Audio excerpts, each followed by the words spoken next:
We're just talking about this. He's actually taking some, you public will hear comments, business. right? So, Private maximum disruption. just don't know. It's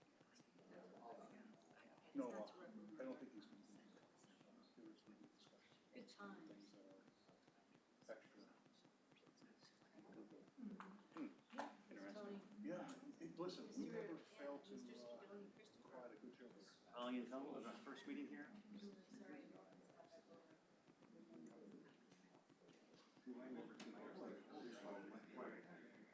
Do I? They'll go in a way. Yes, they wanted to go the land bank.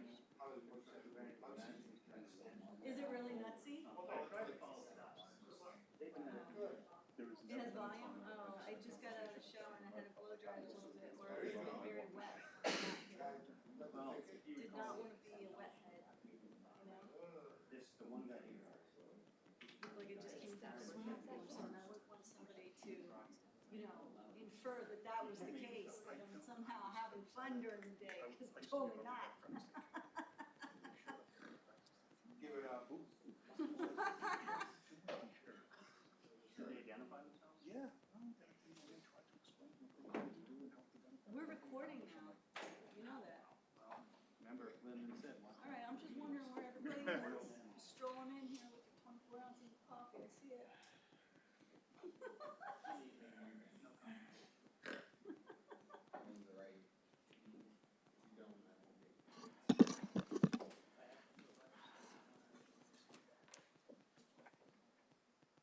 Oh, just one, just the one?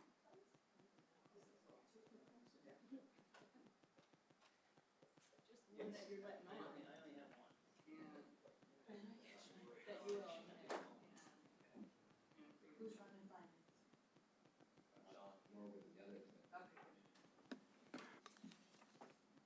Welcome to the September 20th, 2023 Personnel Committee meeting. Is there any courtesy of the floor? Hearing and seeing none. First, we have a review of a personnel request from the Department of Administration, Farmland Preservation. It is hereby resolved by Northampton County Council that one full-time position of Farmland Preservation Technician, pay grade RU GR 24, salary $48,464, shall be created in the Department of Administration, Farmland Preservation, effective to September 22, 2023. Good evening, council. We had spoken earlier this year, there has been just over $1 million leveraged in the ACAP grant, which would help us in development as well as conservation on our farms. Specifically, it's addressed towards our farms. And with the work that we've been doing there, the current incumbent in that position has really stepped up and is doing significantly more money, doing more work to expend this money to put these projects together. And, you know, since many of us arrived here, we've increased the number of preserved farms by 50 preserved farms. And each one of these farms needs to be verified, checked each year. We need to get out there, do our inspections, and it's just not not something that we can get done in a short circumstance with just two folks. This would usually be something that we would put in the budget, but with the ACAP money here and needing to be addressed and needing to be spent, we needed to free up the time of the current incumbent so that he could work more diligently towards this and create this position so that his other roles could be continued and addressed. So there is a person doing this job already, or There they're not titled as this? They are titled at that. They have been working at their job as well as working with the ACAP grant and other grants. We will be making we'll be making some significant changes as well during the budget for farmland. But this is a position that we would need to add now. We really didn't have the luxury of time. Just so you could clarify the acronym, what is an ACAP grant? Oh, sure. Agricultural Conservation Easement Assistance Program. Okay. Thank you. You anticipated my question. I wanted to know why this couldn't wait for the budget. Yes. And I think that. No, and I think we've done a very serious job of making sure that we didn't bring things forward to you that weren't part of the budget, but in this case, we really were And the stuck. grants are time sensitive. Is that the issue?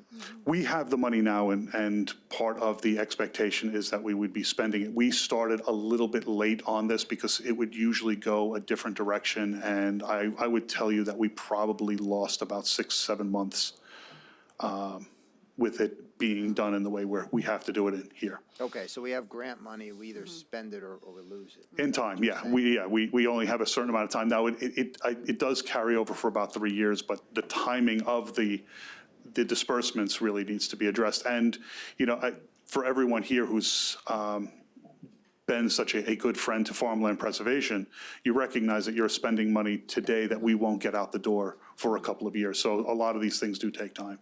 And we don't want to be up against it at the end and have to send money back that we could have done great things for farms and our county. Yes, sending money back to Harrisburg is never a Hurts. good thing. So, thank you. Charles, I'm trying to just understand a little bit, how does the workload capacity shift? Is there additional work that you're saying that the Oh, yes. will bring? And how is that different than how the program's been run up to this point? Well, the program has been run up until this point with less than 200 farms being inspected. So we were already at a deficit of 2 people running around inspecting 200 farms. Now there's 252 farms, 19,000 acres. So 2 people have been doing all of that work already. And whether that's something that we probably should have addressed earlier is easily debatable. But now when you add the ACAP grant to that and some other grant work that we've been doing, working with the farmers, working towards this level of assistance and development, it's just untenable for 2 people to do. And what is, when you say you have 252 farms that have to be inspected, what does that mean? You're not walking 19,000 acres, obviously. What is the inspection, and is that an annual requirement? It's every 2 years, correct? Inspections are conducted. You have to come forward, Sorry. sorry, I'm and just state trying your to name. Right. just No, no, understand, certainly, the and- scope of what you're asking. And that's why we bring Maria. For those who don't know, I'm Maria Benzoni, the administrator for the county program. We have to, by state law, inspect the farms on a biannual basis. So every other year, we're required to inspect. However, the way we've done it and designed it in our county, we split the total in half, and we do half this year, half next year. So it's an odd and even year. And we do walk a majority of these farms. For what purpose? I mean, what is it that you're doing inspection, but what does that mean? That you're, what do you To make inspect? sure that they're meeting all the requirements of the easement when they have their farms preserved, that they're not using the farm for purposes that are not explicit or not allowed in their easement for preservation. Okay, Can I ask a question? all right, thank you. Yeah. Thanks. So Ryan is currently working in your office now and also kind of straddling the Conservation District. Am I correct? Ryan is working, he's our resource specialist now. Right. Is he also is. working in Conservation? He's not working with No. conservation, he's working with NRCS, which is the Oh, Natural NRCS. Resource Yep. Conservation Service. Okay. Directly with them to do the conservation planning that's required by state law. So would this position be in addition? It's being created in addition, so he will get more support? What my intention is by creating this position is the responsibilities that Ryan has currently of the monitoring, inspection, and enforcement and follow-up on these easements, that duty would be taken away from him because his job classification and the responsibilities have gotten so highly technical, that takes up far more of his time. So the only other option, being a 2-person office, is I take the inspection and enforcement away from him, and I do it. And my Right. time is already stretched then. Right. So creating this technician position, that would be their primary responsibility, is all the inspection, monitoring, and enforcement, as well as any of the day-to-day stuff that comes up with these easements, which is typical. Right. And Ryan would stay toward the technical side and also take on the ACAP. Oh, good. Because I do remember from being on farmland that both of you were stretched rather thin, and that a lot of duties were they don't get done if you can't, but you do your best to try to do them, and I want to thank you for that, too. And I think this is long overdue to get this, and if we have the money, it's important that you get the help that you need, because I think farmland preservation is important to everyone. Thank you. What we're finding is statewide, they're coming up with more and more programs that assist the farm environment and culture. So we are doing everything we can. Adage has always been, you're preserving the farms, but you're not preserving the farmers. So we're taking on all of these programs to help us preserve the farmers as well. Because each of them has a conservation plan individually for their farm that They're you have to required. make sure that they comply with. And that's the important part. So every 2 years, you do a compliance check on 252 farms. Correct. So basically 126 farms a year, right? Correct. That's a lot. And as we add more farms, I have another 23 in process right now. So That's that great. 252 is going to go up by 23. So every year we add 10 to 18 farms, it just keeps increasing that total to be inspected. Very good. Thank you. My question is, when did the grant start and when is it ending? Because you're talking about time limit on the grant, but it says in the documentation, I think it's 3 years? The grant was from 2022 to 2025. We came in a little bit later to the grant round, so we're just getting our allocation now. And that's because of the state, or is it state or federal grant? It's a state grant. And what does that mean we came into it late? Just, Farmland preservation side on at the later end of all the other agencies that took the grant on.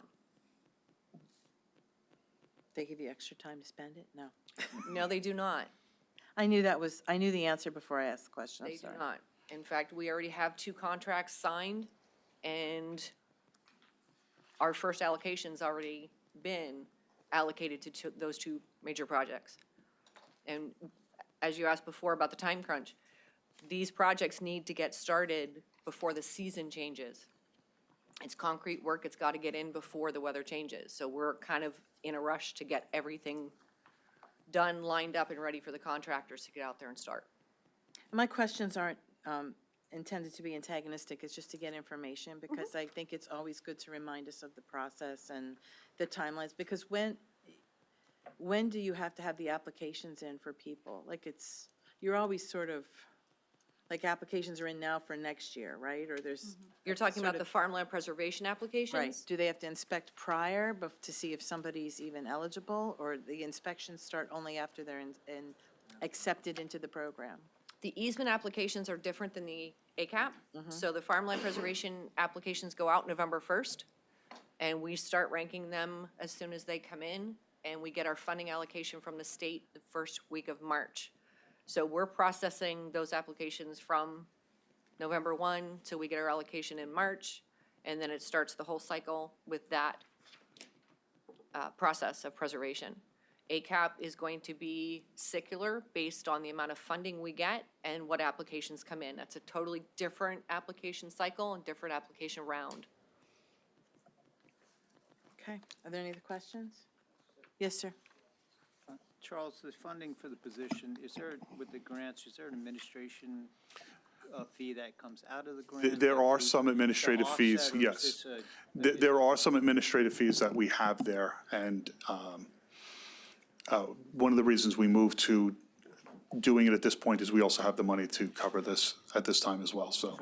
So this would not come out of the general fund uncommitted, this is coming from the grant proceeds administration fee to cover this, is that? That will be in the budget. You'll see that is part of what we're doing with the incumbent's position, because he'll be dealing with that, so his position will be partially funded from that. Yes. All right, thank you. Okay. I have a motion? Motion move forward. Thank you. Second, thank you for being here. Thank you. Thank you. Next, we have a discussion regarding union contracts. I believe Mr. Cusick made a request at the last council meeting, or maybe it wasn't council, maybe it was at my Human Services meeting, to look over personnel contracts regarding Yeah, Graysdale and- and salaries. Yeah, and Mayor, if you would be available, I'd appreciate it. At the last Human Services Committee meeting, we had a discussion about the salaries at Graysdale. And it almost appears like we've outsourced nursing, which is shocking considering that that's never been a consideration before. One of the issues that was raised by the consultant was the starting pay, that's been an obstacle to attracting people. Now, in many other professions, teaching in particular, you can hire someone at different steps on the scale. I had asked to review the union contracts, which I did for both the RNs and the LPNs and CNAs. And my read, I saw nothing contained within them that prevented us from hiring somebody at a higher step or requiring that we hire somebody at step one. I guess my question is, what is the practice that they use there, and is there anything preventing management from rewarding people with experience who want to work there? I think that would be an item that would be up for negotiation with the union. That would be something we'd have to enter into an agreement with them. Because the practice has been everyone comes in at step one. Every new hire starts at step one. But there's So that nothing in would the be- contract requiring that, though. So my understanding is and teaching, it's the same way. There's nothing in there that either requires step one hire or prevents someone from being awarded steps based on previous experience. Now, what you're saying is that this is past practice, but it's not anywhere contained within the contract. So that's, Yeah, that's what I would say. That would be an item for negotiation. so you believe that that's negotiation, but if it's not contained within the contract now, what prevents management from hiring someone at a higher step, given that the contract does not address that at all? And I guess routinely, we do that for other positions, particularly exempt one. I know we did that for the director of nursing, as a matter of fact. So where we do. Those are career service positions. Yeah, but- And so we have a little bit more flexibility with career service than we do with union positions. So is there any place anywhere that requires that someone that is hired here for a union position must come in at step one? I would say that we don't have the discretion. There would need to be something in writing that would be negotiated with the union on what does that mean? What do you have to come in at another step? I don't think that's easily identifiable. It would need to be negotiated. Well, then essentially what we're doing when it comes to positions like nurses, CNAs, LPNs, we're handicapping ourselves. I can't imagine someone having, 10, 15 years of experience wanting to come in at step one. And instead, what's happening is that they're going to these agencies and we're paying higher than what we would had we put them higher on the step and have them working for us full-time. So I would respectfully disagree. I think that given that there's no specific policy, either preventing it or requiring it, that management does retain those rights. But I'm not an attorney, and I don't work in HR, but in other union contracted public positions, there is flexibility. Yeah, I work for school districts, so yeah, I know. But again, it's not something that is contained within. It has in the- come in the up. I school. will say it has come up. It is something that we have explored. It just has not been negotiated in contracts. So I Yeah, guess, I- can I just jump in here, and then I'll get to you? I hear that it hasn't been negotiated, but it is also not stated. So then why, just because it's been done a certain way, doesn't mean you couldn't do something different? Because it's not stated anywhere in this current contract that people must, there's nothing in writing that says that somebody must start on step one, correct? No, I don't think that it specifically states that, but that is the practice. It starts at step one when you hire a new hire. And And we don't have any written practice criteria likely- for- The inferred practice is not, it's not inferred, there's a grievance process. So yes, you could hire someone with 15 years' experience, bring them in at step 7, and every other nurse that's already in the union that feels they deserve to be at step 7, if you're willing to bring that whole group up to that level, you'll get the union's agreement to do that. So what you're referring to, John, I think, is you could hire, you could pay them whatever scale you want. It will trigger a grievance, a conversation with the union prior, and that's where we're gonna go. I've experienced that myself when I was executive, where even when you're out of good faith, you do something, you're gonna get grievances from the rest of the body that feels they're entitled to that also for their reasons, and I think that's the implied practice that you're referring to. Bring everybody in at the lowest, it doesn't trigger any of that, but yet, and they're willing to, quote-unquote, live with that because they'd rather do that than have the support. And depending on the contract and the years of the contract, whether it was a COLA increase or a step increase, the step that you're on doesn't necessarily correlate to the number of years you've been there for the people that are currently working there. Isn't that part of the problem, though? Because, and I hear you, I see you. That's part of the problem, is that the steps aren't increasing, and so, like, I guess the other implication that's not in practice is people aren't moving step 1, step 2, step 3 Right, in a but the- succession. But the steps are increasing when you get a COLA. Every step increases. But that doesn't mean you get a step. You get a COLA, but maybe not a step. But when you have a COLA, it increases the starting wage. When you have a increases the step steps. increase, it does not increase the starting wage. Well, And- they're and still I- not moving. Like, okay, so I got 3%, but I'm not getting 3% and the next level. Like, I think with teachers, they have to go up every year unless the contract says, no, we're squashing them. And we don't have anything like that, correct? But the matrix is the matrix usually for Right. teachers. So you move a step, but they don't get a COLA, and the whole matrix doesn't rise. So how often do people get steps? And how It do they depends get on- steps in our on- system? It depends on how the contract is negotiated. And there are two sides to that coin. There are times we are in negotiations that there are people who prefer the COLA because they want to raise the starting rate and get more new employees in. And there are people who say, I've been here a number of years, I want the step increase because I feel like I should move forward. So I think it's a bit of a misconception to say just because somebody hasn't moved a step, that they haven't gotten an increase. In every year, they get either a Well, COLA. I or a wasn't step. saying that. I was saying that they're not getting the step increase. They're getting the COLA, but they're not getting the step. And they're not getting both. They're getting one or the other. But, Correct. go ahead, Tara. Okay, so I have a couple of questions. How many grievances were filed this year from nurses, RN, CNAs, LPNs about unfair wages or not getting a step or some increase or not having fair, not being compensated at the same rate as the agency nurses? Any of those grievances filed? Not that I'm aware. There hasn't been one grievance filed?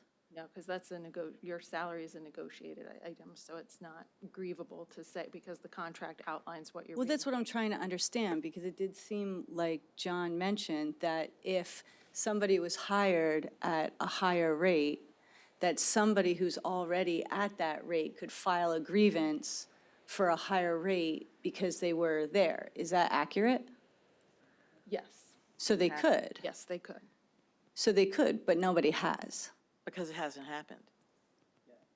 Well, no, this is what I'm getting. I'm asking. I'm trying to ask. I'm just trying to query and figure out what the issue is. So my understanding too is that agency nurses are on the decline. Is that accurate? I believe so. Okay, because there's a trend that, because COVID's over and there's an abundance of nurses, that the agency nurses aren't as necessary anymore. I mean, we're doing everything that we can to hire our employees. That is always our intention, is to hire employees over having agents. Of course, of course. But I'm trying to look at the overall trend because I do see the evidence that is presented in that report that was given to us.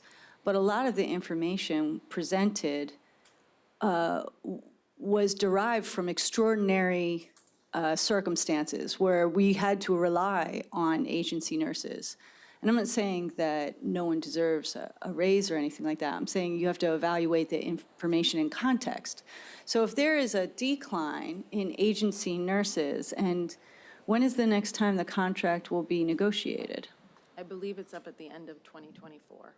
So next year, the contract will be renegotiated.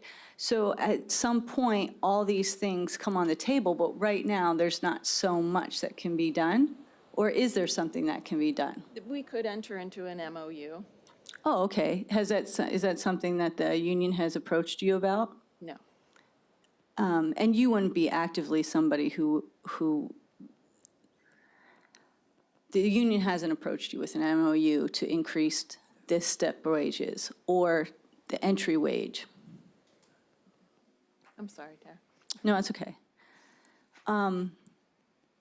The union itself has not requested an increase in entry level.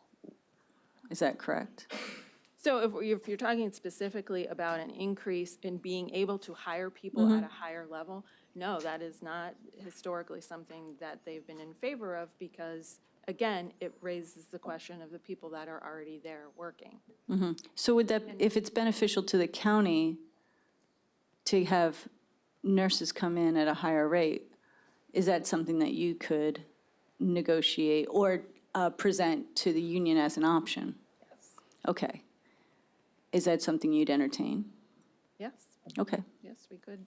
So you can entertain an option to enter into an MOU to increase the starting rate at a different step, commensurate with the level of experience that somebody had coming in. Yeah, again, that would be something we would do in negotiations with the union. I believe that is. But that doesn't have to happen, MOU doesn't have to happen in 2024. Correct. It could happen anytime between now and then. Correct. So that would be a strategy. Okay, very good. Is there, just as a follow-up to Tara's comment, within the agency nursing, I assume that there's some language in the union contract that allows the county to bring agency nursing in the event X and Y is occurring, so that would actually prevent the grievance process, because it's actually a permissible activity by management in trying to recruit. So that, I don't know for sure, I didn't read the contract, but that's a standard language that management's rights are reserved in the event you can't perform, that you can go outside, and it doesn't trigger it doesn't Right, because disrupt they're not an the employee. contract So, yeah, itself, they so couldn't file a therefore, grievance based It is a on. permissible management right to do Correct, yeah. that, regardless of the Right. wages that are Right.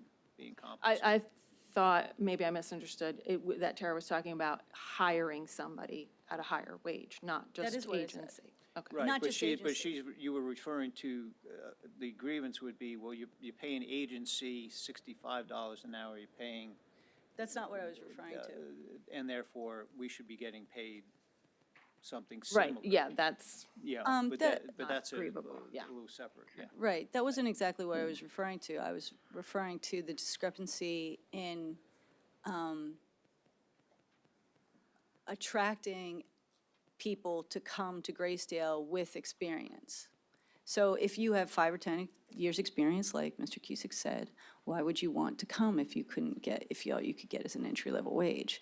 So if we could attract, if it's beneficial to the county and to the Graysdale to attract more nurses with experience, then it would be beneficial to enter into an MOU with the union to attract somebody at a higher rate of pay that's non-agency, that has those 10 or 15 years of experience, as long as they're on the same level as another current employee who's also at the 5 or 10-year mark and at the same pay grade.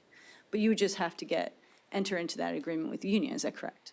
yeah, and I think Right. it would take a lot of analysis to see what would be a fair compromise on that, because as we were saying, in different contracts, I believe in this last contract, they got 2 steps in that contract, but that is all negotiated, and there are different points of view on, on what they want.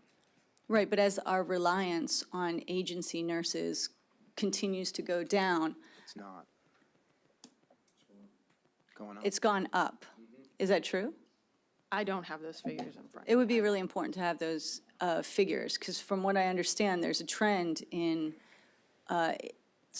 not relying as much on agencies. That not I happening? have the answer. So Can you give they it? were up during the pandemic, yes, and they're back down. And the directive from the county executive is to keep that number down. We've been diligently working on that. While there is some increases in overtime, which there will be because we have nursing shortage, you will see in some of the projections in the budget that overtime is up, agency is down, and it's coming down because the agency numbers just were not sustainable. Right. When we hit the worst part of the pandemic nursing crisis. So why do my colleagues on the other side of the dais think that it's going up? It was going up, it's coming back down. I don't know what time frame they're looking at. I guess we're talking more from, since we initiated the pay incentives, have we really seen much of a change? So, the answer to that is yes and no. I.e., we've been able, I think, one of the things that you will see from those incentives and those bonuses is the fact that there's an unmeasurable in it that you cannot determine how many people have stayed because they get the incentive bonus and their next step in that incentive bonus is coming. So for example, I hired somebody right before the pandemic. Now, they were thinking about going and becoming an agency nurse, but county council issued a bonus structure for them. So they issued that bonus structure for them. And then what ended up happening was, now I'm gonna stay because I got that first 1,500 and my next 500 or my next 700 is gonna be coming up. So you can't measure that. In turn, we have had hiring bonuses for people which have been paid out.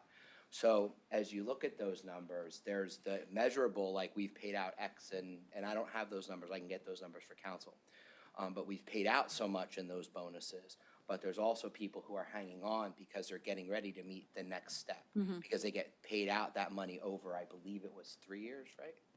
Those bonuses?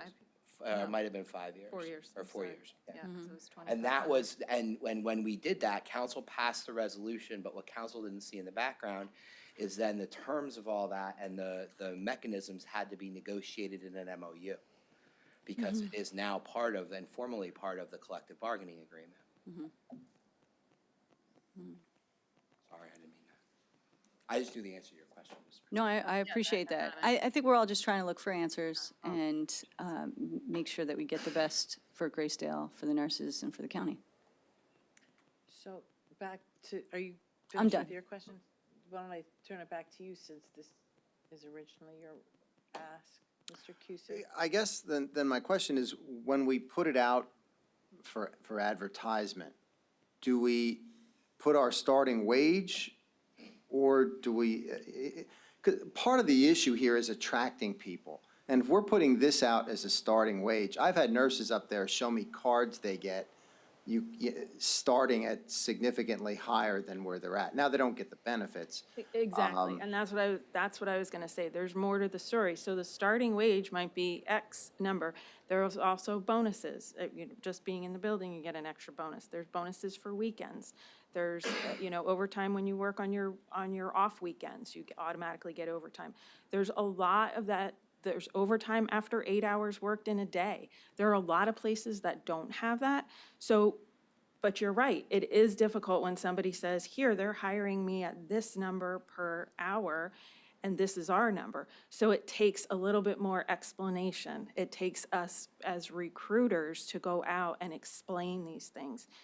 It requires us explaining the defined benefit pension, which a lot of people don't understand what that is. They think, they say, oh, it's a 401K. It's not a 401K. It's very different than that.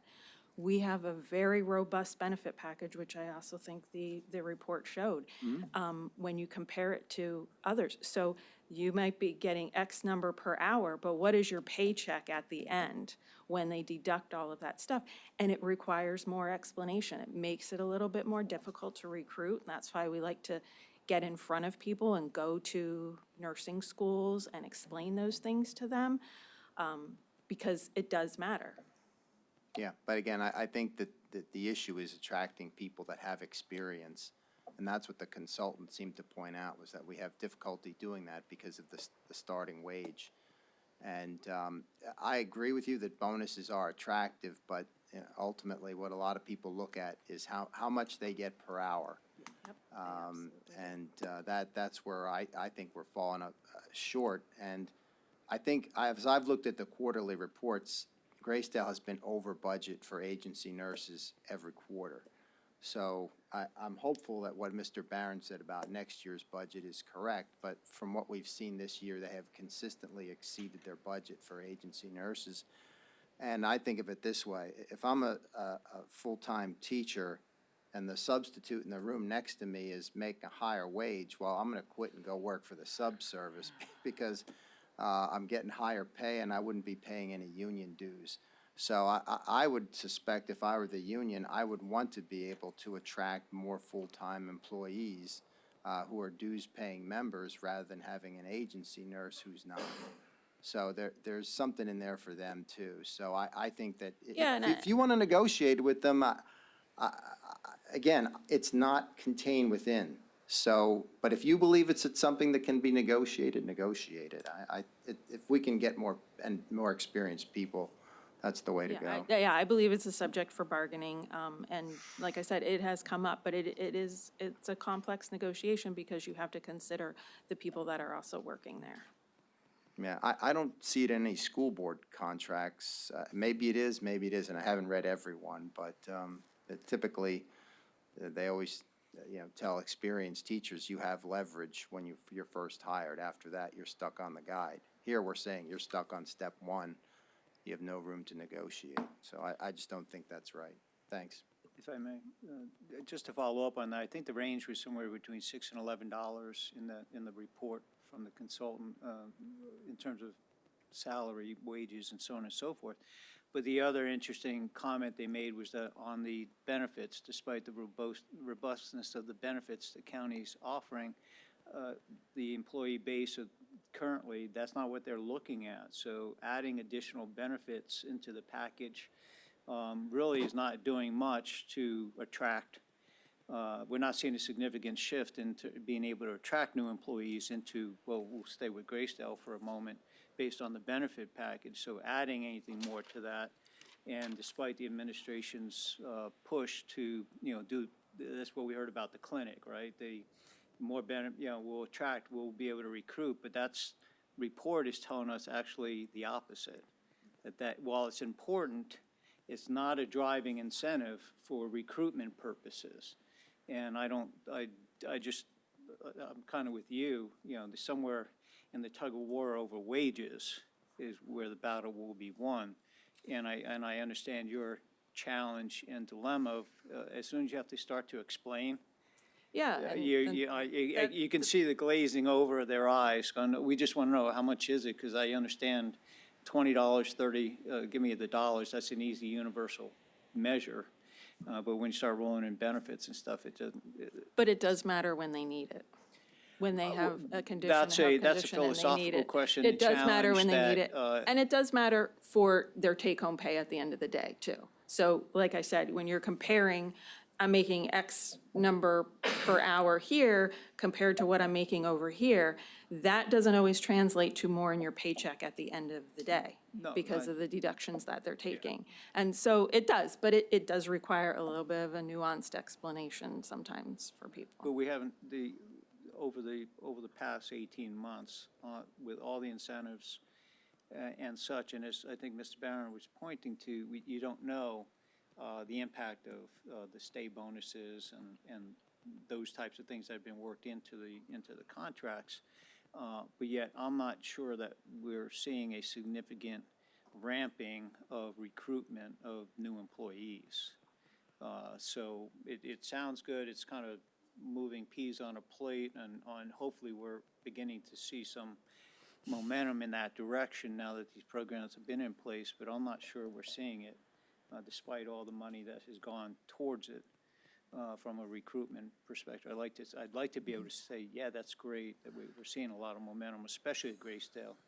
But Graysdale seems to be stuck in this kind of gain 2, lose 3, gain 3, lose 2, and you're netting maybe 1 here, 1 there, but And it is, not a significant push that, for the number of bodies that you're actually trying to. in the private sector, they're a little more agile too. I mean, Yeah. if we talk about the bonuses, Yeah. we were competing with, $10,000 bonuses from some of the hospitals, and they can institute them and take them away. It's not part of a negotiation, so we have this for the 4 years. So they're a little bit more agile. They can increase or decrease their wages as they need to, in the moment. So Can I ask a question? One more.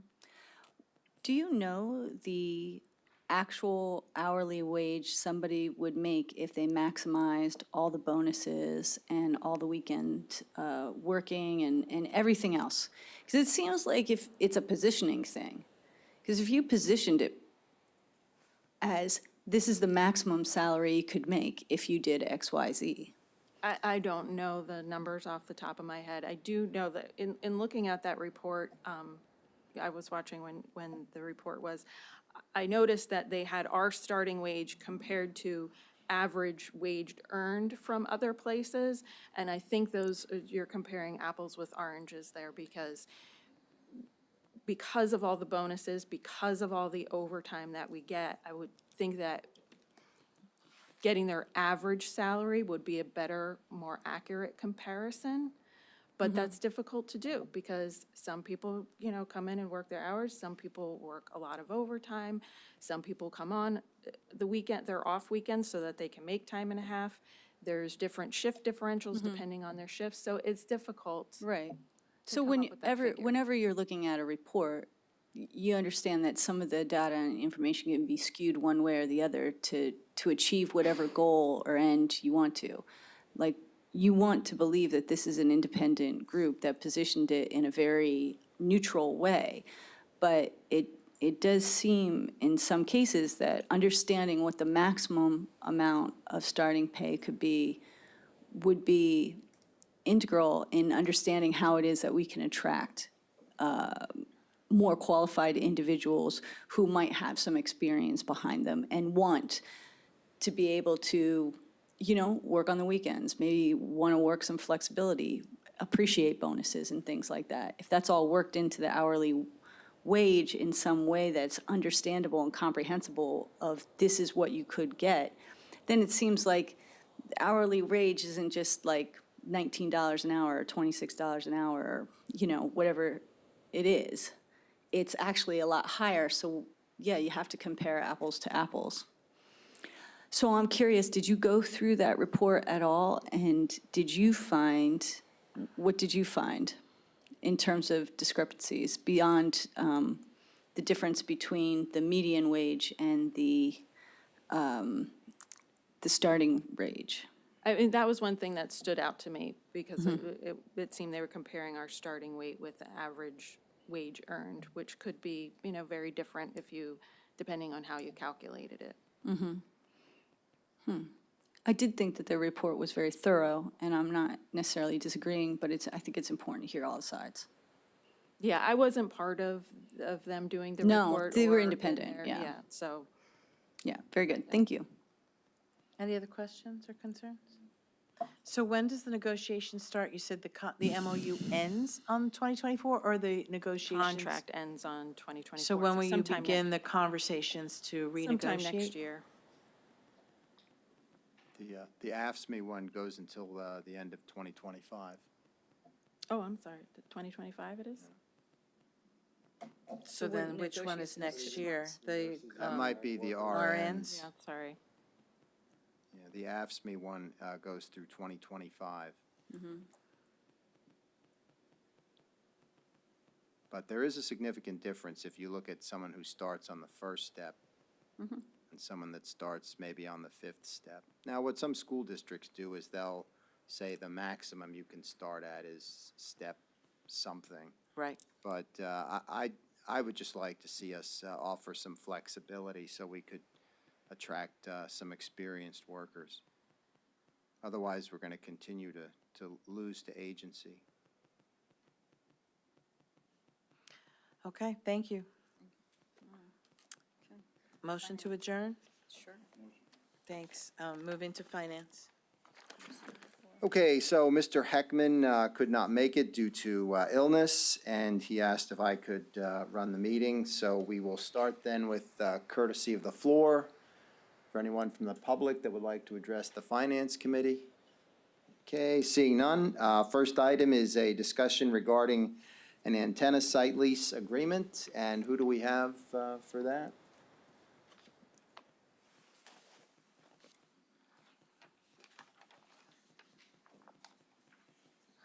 Mr. Derninger couldn't stay, so I was going to handle this for him. He asked me if I could stand in his place. So this tower antenna is actually, if you're driving down 33, going to 78, it will be directly in front of you. Services your neighborhood, Mr. Cusick, Williams Township. This lease is for $22,000 a month, or $2,200 a month, I apologize. It is a 25-year lease. We are one of 2 tenants on the tower, I believe, and it conforms to the county's P25 expansion, which is what we're looking for. The contract is actually cheaper than many of our other contracts because we are one of the first tenants on this antenna. I can answer any other questions. Mr. Weaver is here as well, if you have any other additional questions, but that's a brief summary. Any questions on the antenna? Is this a new site for us, or is this an extension of current? This is a new site for us, and it will extend the P25, I know specifically into that area, yeah. Thank you. Anything else? Okay. Motion to move this ahead? So moved. All right. Next is a discussion regarding revenue replacement for CARES and ARP funds. I guess this is you. This is me, yes. So I had asked Linda to put this on the agenda, mostly to read this into the record. I know we've had this discussion quite a bit related to resolutions council passed and reporting and the actual plan that we have into the Treasury Department. So basically, one of the things I wanted to remind County Council is that we will be taking revenue replacement to fulfill the goals of the resolutions that Council passed, because some of the ARP money, if it's not spent or committed within a period of time, it can be recaptured. Now, we had talked a little bit, I think this is a good segue, we talked a little bit about the bonuses at Graysdale. Many of those are for 4 years, so if somebody enters into that bonus program or has entered into that bonus program, we want to make sure the money we've put into Graysdale for that program remains there. So to give us the flexibility in reporting and making sure that the federal government honors our encumbrances, due to the way the law is written, it is easier for us to be able to report that money as revenue loss, because we are allowed to take a whole bunch of revenue loss, and therefore when we report it as revenue loss, the money will be spent already. We are taking it into our general fund, and then what ends up happening is we fulfill the commitments of the resolutions we've already passed. And council will see all that through the budget process and by the ordinances they passed. So it's more of an accounting thing for us, but I need to make council aware of it because some of the resolutions council passed with the intent of the money, which is what we are going to do, might not necessarily match all the reporting that goes to the federal government to comply with the guidelines. Does that make sense? Yeah. Okay. I just want to follow up then with that. Obviously, for a place like Graysdale, you could say that there's a loss of revenue, so it's revenue replacement. County government, the vast majority comes from either state pass-through or property tax. How are we saying that we're replacing revenue from those two sources because we continue to collect property taxes and we continue to get money? Excellent question. So the regulations allow for 2 ways to calculate the revenue loss. Now, revenue loss could be anything. So fees you collect, There's just a whole list of things. As we broke it out, we actually had higher losses of what is quote-unquote allowed under the federal guidelines. And there's a whole list of things. It's not just simply your taxes or some of the other stuff. The state government that does give us some of that money as a pass-through, we can even take into account some of that pass-through money that we are not receiving, that's only coming to us as ARP money, as revenue loss. So those are the kinds of things we can look at, and the calculation ends up that we don't actually have to take the standard deduction, we can take the larger deduction, which both Brandon, the budget director, and I we were very surprised about that. But I think the federal government, when they passed the ARP funds, did realize that some of the things we were going to commit to were very much long-term, because we would see the long-term effects of COVID within, the job market, and no one really knew what was going to happen. And I think they made those revenue losses very broad, so that while you have a program you must follow, in some cases, certain areas might not be able to spend that money because there is not the bandwidth to be able to spend it, i.e. there might not be enough people to be able to be hired, which is the dependency on agency nurses. If you're going to do a broadband project, well, you've encumbered that broadband money, but who are the people who are going to run the cables? Are there enough people to run those cables? Is there a demand for it in those certain areas? So those are the kinds of things that are constantly discussed. And I think the federal government said, look, so long as we have a good revenue loss for these counties, because a lot of them have had significant challenges and have more expenditures due to the pandemic, that's how they came up with the calculation. All right, so they provided you with a lot of options to work around. Yes. And then I guess to follow up, let's go through each one of these. The CARES Act, has that expired as Yes. far as? Yes, all those funds are out, gone, finished. I mean, or it's been or the money has been recaptured. Okay. Or it's encumbered in some way, shape, or form. Okay, but there's still some that needs to be spent. Correct. But it Yeah. isn't, okay. Yes. And then the other one was ARPA? Yes. Where are we with that? So we actually, right now, from what is not programmed, there's about $1 million not programmed, which was ironically enough for agency nursing at Graysdale. We don't want that. Right, We and want so, to hire people. we had it, right, and we had it in, so we had money, laid out in future grants, and as the different agencies or departments needed them, we would pull that money from future grants, put them into the resolution, and then you would see it in your quarterly report where we spent certain funds. Now, that being the case, what we're gonna do is call that revenue replacement, but you will still see the roll-up of those funds as they keep going through, because we've made commitments. The situation, Can I pause though. you just for a second for clarification? Uh-huh. So you are referring to all the money that we've already Yes. confirmed and expended, not including the $1 million? Correct. Thank you. Yes. So, so for that roll-up, it's still going to happen, but the question really is, if I have a mythical or a future employee that I'm going to hire and give the hiring bonus to, are those funds technically encumbered because they're not going to a person? And I think that was really like the struggle that we had in the fiscal department. And the external auditors asked me to come in and explain this again to council, so it was on the record, so that you knew what the reporting was going to look like when you started to pull those reports. Okay, so we've committed everything but $1 million. Yes. And the administration's intent is to claim that as revenue loss. Correct, but we're still going to fall on the reporting, and that's what it's going to be. But we see it as we've encumbered the funds to do the specific things that county council has directed us to do with the money, i.e. the resolutions you passed and things like that. So now I'm not clear, because I just said everything but the $1 million. Now you're saying you're going to take the $1 million?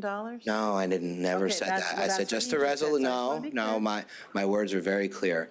Everything that we're going to follow through on the resolutions that county council passed, the $1 million is still there. Okay. We may take it as revenue loss, and that $1 million may disappear from future grants, but it's still $1 million out there that needs to be programmed in some way, shape, or form. Okay, Can I just yeah, go ahead. jump in here? So what's the end date on the ARPA? Because I know we're. It depends on what tranche and how. So the two tranches of money based on, so there were There's a plan that was put in the computer system or the reporting system for the federal government. Now, when we got the second tranche of money, there was actually an addendum plan that was put in, and that kind of covered everything that county council had put forward, and it meets the certain guidelines of the programming. So the 1.01, 1.02, 1.03, all of that is related to health and public safety. And then there's the small business grants, which I believe are the 4-point series. And then there's broadband, which is the 7-point series in the reporting system. But what you will see is there's a whole separate section for revenue replacement. And that's the reason we're kind of having this discussion. But right now, I believe the dates are 2027 and 2028. 2026 or 2027, yeah. See, for some reason, I thought it was 24, but that might be the first. CARES level. Act. But my memory is that we pretty much expended that first round because we did all those small business grants. We pretty much went through the first. Well, so there's Or some of is there those, some some of those, still? well, some of the small business money was in the CARES Act, some of it was in the ARPA money. Right. So remember, there were like 2 rounds that we did, and when we got the additional monies through that first tranche, we were able to add an additional, I think it was 5 million or something like that. The county executive added 5 million to that, which council approved. Now, the other question is that's just the money, that doesn't have anything to do with the mental health and the substance abuse funds. Now, they were separate funds, correct? So, That we yeah, didn't but even- those, correct, and all of that money that is programmed by the state.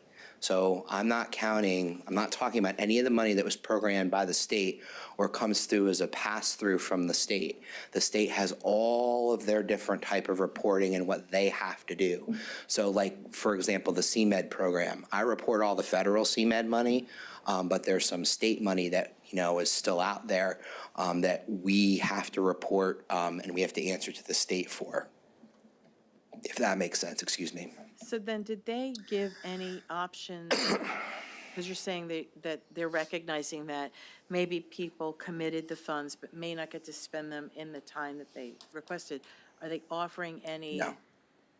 Any options? No, and council will recapture that money, or Congress will recapture that money if they have the opportunity.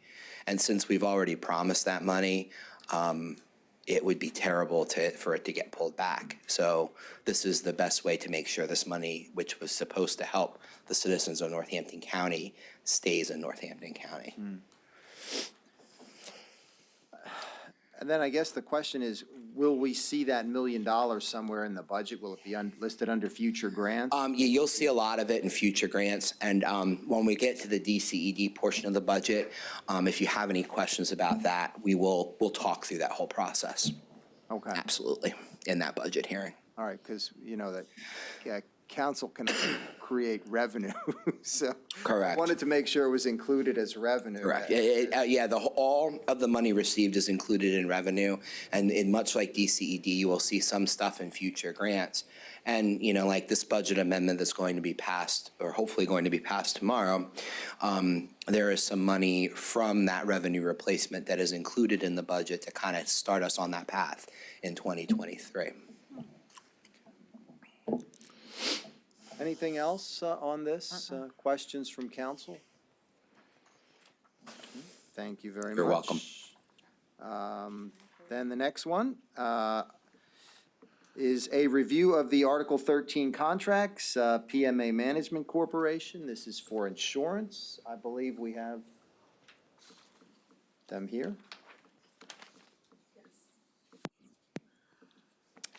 This contract is for our third-party administration of workers' compensation. We've been analyzing our workers' comp, looking for ways to save money.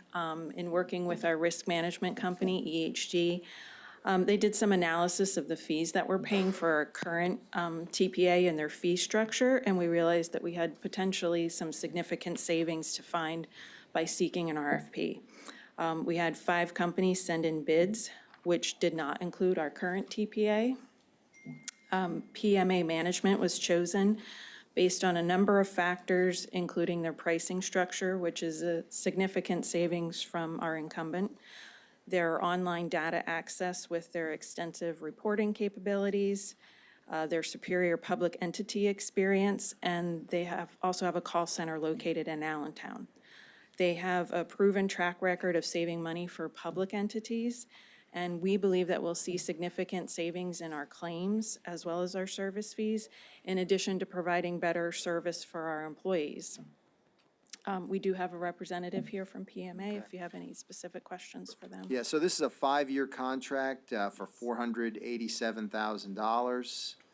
I guess my question is, if our incumbent didn't bid, did they indicate why? No, my guess would be they don't have a very strong presence in Pennsylvania. They've had a lot of turnover. We have difficulty sometimes getting reports from them timely. So I'm not sure that they were interested in continuing in this area. Okay. Did PCOMP or any of the CCAP programs bid on this? PCOMP, no. No, they didn't. It's interesting. What kind of savings are we actualizing? What did you know, I see this as a year-to-year structure for 5 years. I don't know if that was how it was originally set up, but if you're spending around, it looks like anywhere from $96,000 to $99,000 a year, what is that compared to what you're spending now? So it's similar. It's less than what we're paying now, but it's similar. But really, because they have a robust data analytics, we can get to our information. We really anticipate our savings being in our workers' comp outlay, which is, close to $2 million a year. So, yeah, that's where we really will expect to see significant, and they have proven experience doing that with other public entities where they've brought down their workers' comp numbers. Was it the lowest bidder, or was it just the most preferred? Most preferred. Thank you. Do they have experience with correctional institutions? Well, I can, That's a good question. Because counties have a unique role to play, and I'm wondering if you have experience, because that's a unique workforce we have there. Yes, Ted Fricker, PMA Managing Corp. That mic up. Oh, sorry, thank you. We absolutely do. We do other counties that have their own correctional facilities as well. Okay. And do you have any preventative programs that you do as part of your contract? We do provide some risk control services, and I think we could do that in conjunction with the broker EHD would as well. Yeah, absolutely, Okay. We're always looking for training programs. absolutely. I think John has a question. Mr. Brown. Yeah. Who's our incumbent currently? next level. Next level, and how long they've been with the county? I'm not, the first contract that I'm aware of was in 2015, I believe, and they were ACS at that time. Yeah, okay, so they've been to about, okay. And the savings that you're projecting is based comparative to the current incumbent? Or what's the benchmark where you say, okay, you're gonna be able to say workers' comp, so on and so forth, the $2 million spend, I get that. What's the benchmark? Is it incumbent or historically over time? This is Scott Bogdan, he's from EHD, our risk management. Hi, Scott Bogdan with EHD. So we assist the county currently with risk management services, and we came in to evaluate the TPA operation. I've actually sold TPA services for 25 years of my life, and I know where a lot of the bones are buried and what certain TPAs can do. One of the biggest issues that we saw was in how they charge for bill review savings, and that is kind of a dying breed nowadays, but still it exists out there. Essentially, they're taking a percentage of the savings of every medical bill that gets reduced. They were charging it off of gross savings, meaning what you get a reduction for from the fee schedule. Like the state of Pennsylvania allows you to pay a bill at $100 bill, they say that service has to be paid at $52. That's fee schedule, everybody has to pay that, it is what it is. They were charging off those savings, unheard of. And ultimately, we recognized that, brought it to the county's attention, and in the middle of a contract with the incumbent, we decided to make a move. That's probably also why the incumbent didn't respond. Yeah. They knew that they probably were not going to be getting the contract. And it was a little unprofessional, I have to say, in the courtesy of just doing things in general. to not even respond is a little bit bizarre. Nonetheless, they chose not to, so. So the benchmark is the incumbent. The benchmark is the incumbent, but what I will say is we're going to see right out of the gate immediately about a $200,000 differential in savings. Oh, yeah, no, I understand where the savings have come from. The follow-up then is really for you. PMA has been with the county before. And have we gone back and looked at their performance before awarding the contract to what they did? I know when I was executive, PMA was here. They were our third party at that point. So just curious if you looked at their performance prior, just as a, you worked for us before, did we check out the work they did, just as a data point in the evaluation, before we awarded another contract? So I actually could speak to that as well, only because I was the one who wrote that contract with PMA at the time when it was written, whatever, 15-ish, 13-ish years ago. And yeah, we had seen a calendar year reduction, and again, the exact numbers on that, I don't know, but we definitely had seen a decline in your calendar year pays when, ultimately PMA back then was handling that contract. Well, at that point, they think we were also paying 100% workers' comp salary. We had to make a change there. There was a flawed process. Yeah. But anyway, yeah, thank you. Sure. Anything else in the insurance contract? Okay. Motion to move it forward? So moved. Okay, we'll do that. Thank you. Thank you. All right, next item is a discussion regarding an RFP for audio-visual update for council chambers. Mr. G, is this you, or? It's all about TJ. Oh, yes, it is. Me and Eileen and I worked on this, and we're finally getting an RFP out. So that's what we worked on it, and it is as we have it written. And I think it's a good RFP. Will we be putting it in the budget for next year? The bids are not, the RFP is before in January. Yeah, it's January, so, So you won't know. Line item, at least a holding spot. correct. Well, yeah, I guess, is that has that been submitted as part of council's budget for next year? I'll ask.